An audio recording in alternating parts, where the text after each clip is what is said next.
Hello! খুব খুশির খবর।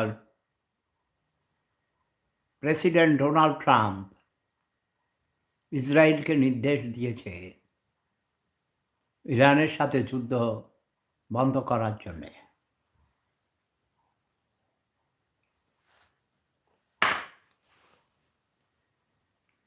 এই যুদ্ধ যদিও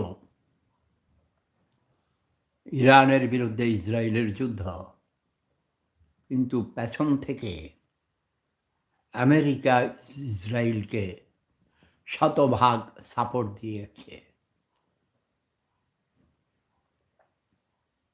এটা মূলত একটা জাতিগত দাঙ্গা। আরবের এই অঞ্চলে আমরা দেখেছি আমার জন্মের পর থেকেই, তারও আরও ৫,০০০ বছর আগের থেকেই আরব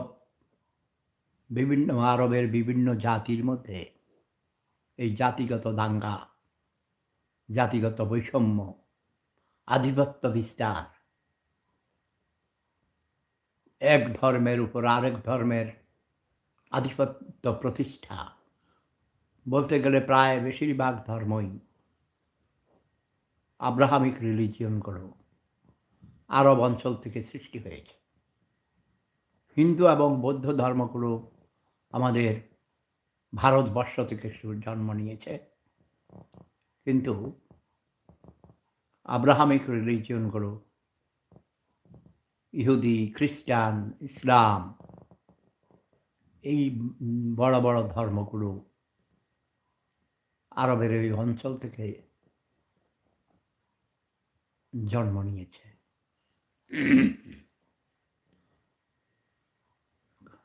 কেউ বলে যে আমার ধর্ম বড়, ইহুদিরা বলে আমার ধর্ম সেরা, সত্য ধর্ম, তোমার ইসলাম ধর্ম ঠিক নয়। আবার মুসলমানরা বলে না, আমার ধর্ম সেরা, খ্রিস্টানরা বলে না, আমার ধর্ম সেরা। এসব নিয়ে যুদ্ধ বিগ্রহ লেগেই আছে, এবং এই ধরনের যুদ্ধ বিগ্রহ পৃথিবী থেকে একসময় বিদায় নেবে, যখন পৃথিবীর মানুষ বেশিরভাগ সভ্য হবে, শিক্ষিত হবে, সুশিক্ষিত হবে।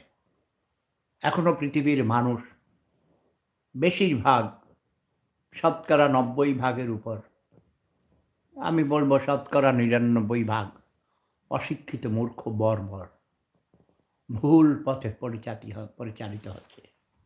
অশিক্ষা, কুশিক্ষা, অশিক্ষা, কুশিক্ষা এবং কুসংস্কারাচ্ছন্ন এই পৃথিবীর মানুষ আজও ধর্মান্ধ হয়ে আছে। বিজ্ঞানের সাথে তাদের কোনো যোগাযোগ নেই। বিজ্ঞান পড়ে না, বিজ্ঞান জানে না, জানতেও চায় না। অন্ধকারের অতল গহ্বরে হাবুডুবু খাচ্ছে। তাই জাতিগত দাঙ্গা, বর্ণ বৈষম্যবাদ, এসব নিয়ে মাতামাতি, মারামারি, কাটাকাটি, যুদ্ধ বিগ্রহে মশগুল। দুই পক্ষ যখন উত্তেজিত হয়, এ মনে করে, হ্যাঁ, আমি কি তোর চেয়ে কম? আমার ক্ষতি করেছিস। ইরানের আয়াতুল্লাহ আলী খামেনিকে হত্যা করেছে তার সপরিবারে, তার অনেকেই, তার স্ত্রী, আরও নাতিন, আরও অনেককেই হত্যা করেছে। তার ছেলে মোস্তফা খামেনিকে আহত করেছিল, কিন্তু তিনি এখন হয়েছেন সরকার প্রধান।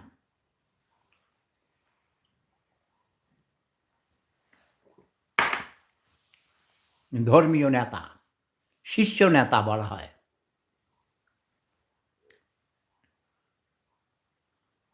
ইরানের সেই পারস্য উপসাগরীয় অঞ্চলের এই দেশে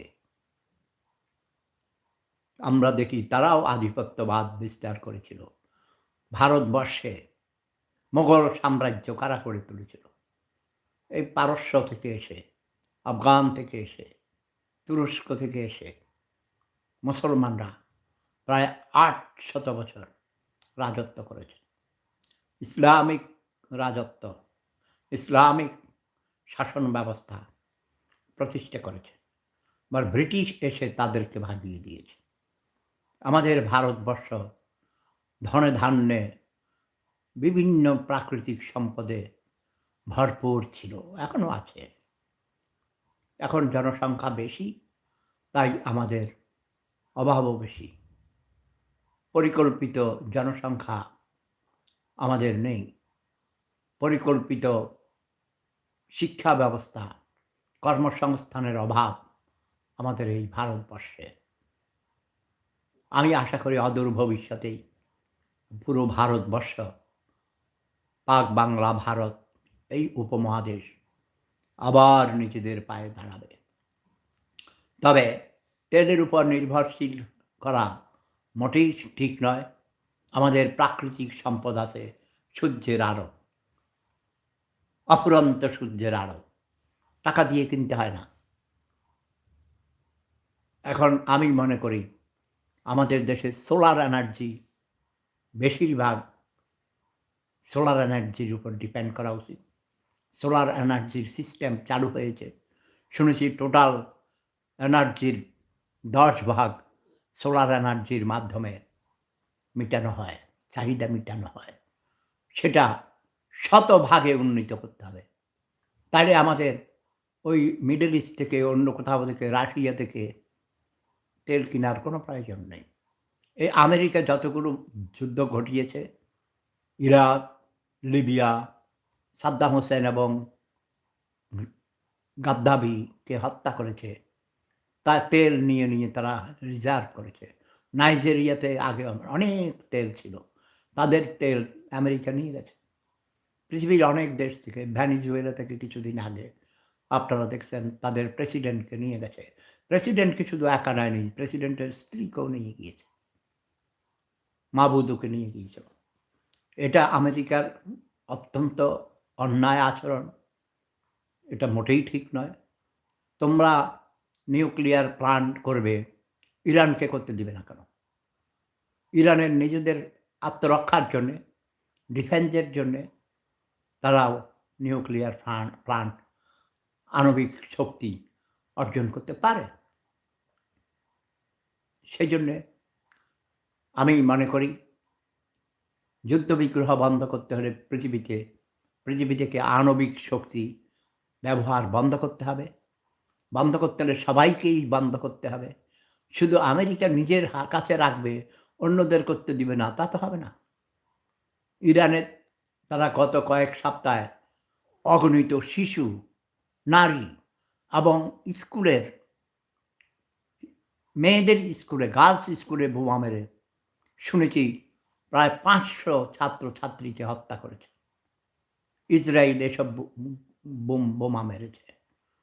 নাও, এটা ঠিক নয়, মোটেই নয়। যুদ্ধ হবে, সেনায় সেনায় যুদ্ধ হবে। সেনা ছাউনিতে বা বিভিন্নভাবে তোমরা করছো, সেটা যুদ্ধের কিছু নীতির মধ্যে, নিয়ম নীতির মধ্যে পড়ে।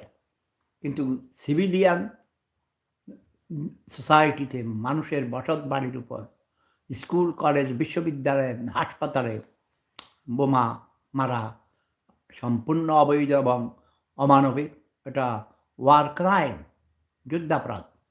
কাজেই ইসরায়েল এবং আমেরিকার বিরুদ্ধে যুদ্ধাপরাধের মামলা করা যেতে পারে। আমি আমেরিকা এবং ইসরায়েলের এই আক্রমণকে, মানুষ হত্যার প্রতিবাদ জানাচ্ছি। এই মানুষকে, ছাত্রছাত্রীদের হত্যার তীব্র নিন্দা জ্ঞাপন করছি। আমি এখনই দেখলাম নিউজের হেডলাইন যে আমেরিকার প্রেসিডেন্ট ডোনাল্ড ট্রাম্প ইসরায়েলের নেতানিয়াহুকে হুকুম দিয়েছে। নেতানিয়াহু ইসরায়েলের প্রধানমন্ত্রী, সে অগণিত মানুষ হত্যা করেছে, খালি সে যুদ্ধ যুদ্ধ যুদ্ধ ভালোবাসে। তাকে হুকুম দিয়েছে আমেরিকার প্রেসিডেন্ট ডোনাল্ড ট্রাম্প যে তুমি ইরানের বিরুদ্ধে যুদ্ধ বন্ধ করো। এই যুদ্ধের কারণে সারা পৃথিবীর আজ সব কিছু থমকে গেছে। জিনিসপত্র,